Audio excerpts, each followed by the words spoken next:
institutionnaliser l'ingérence démocratique imposé ko à l'Afrique si le terme yu bees commence mu nekk ay code mu nekk ay standards yoo xamante ni liés à l'aide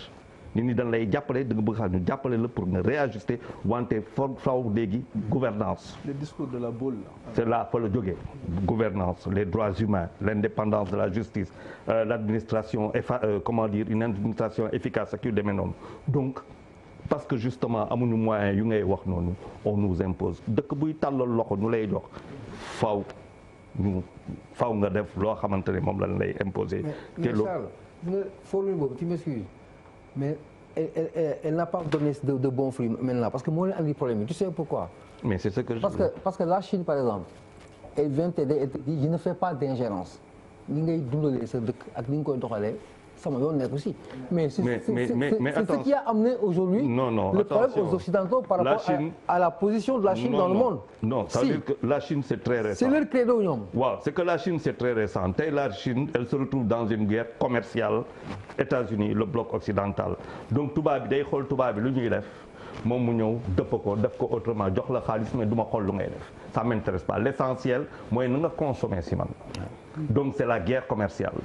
mais man pour man le problème n'est pas là parce que bu ñu toogee di wax société boo munti dem am na loo xamante ne moo fa ne man c'est pas ça mon problème parce que aussi comme lu nga ko waxee Malal taxaw di ko xool nii di ne nous on est preux on est kuy demee noonu pour man c'est de la fumisterie ngeen baal ma si wax bi mais dafa am loo xamante ne ñaar la saa jàpp. mais attention Gaston ak Malal le fait que am benn feebar nekk sa société ngay seet noo koy lijjantee ça veut pas dire que da nga hypocrite wala da nga. non je n'ai pas dit ça attention. je n'ai pas dit ça ñun ñëpp man tey bon je n'ai pas 20 ans je n'ai pas 30 ans 40 ans Malal lu muy wax ni dund naa ko yow on a grandi ensemble donc gis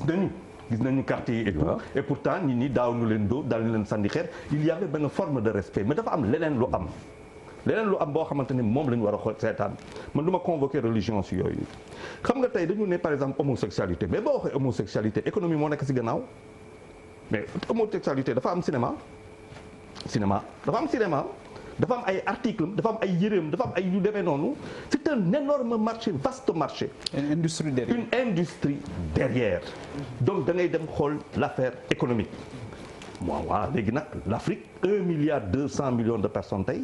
70% yoo xamante ne ils ont moins de 25 ans de 30 ans c'est un très vaste marché tey bu ñu xoolee suñu xale yi yu bëri seen solun li bon les générations ne sont pas les mêmes mais c'est de plus en plus efféminé. il faut que ñu wax affaire yi c'est la tendance mondiale mais kan mooy ñëw xam nañ leen mais ñoom ñoo ñuy imposer couleurs yi boo demee ba football gis ay dàll yu rose football ak Adidas 3 bandes arbitre yi léegi nga gis ay couleurs yoo xamante ni moom ngi mais dafa am loo xamante ni c'est le fluo yooyu yëpp c'est l'industrie qui nous rattrape et nous sommes un continent boo xamante ne il faut aller chercher la jeunesse et la faire consommer quitte à la pervertir quitte à la travestir beneen affaire boo xamante ne mooy le dividende démographique bu ñuy wax mais dans 50 ans nous sommes plus nombreux que les Indiens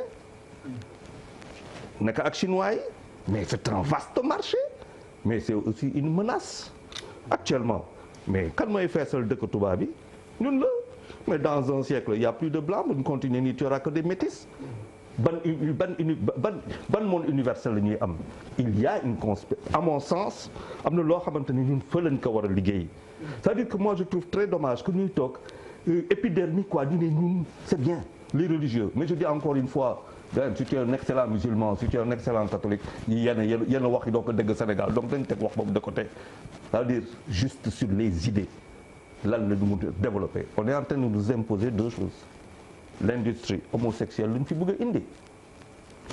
indi tey da ngay xool il est formidable boo xoolee ñu comment vous êtes habillés c'est très beau heureusement machallah comment il s'appelle Ousmane Tanor Dieng Karim Wade parce qu'ils sont pour beaucoup dans ces habits que nous sommes en train de voir tey ñun am nañu style Sénégal sol yëre boo xamante ne boo ko solee c'est portable et tout mais da ngay gis am na de la même manière que ñu di ko ñëw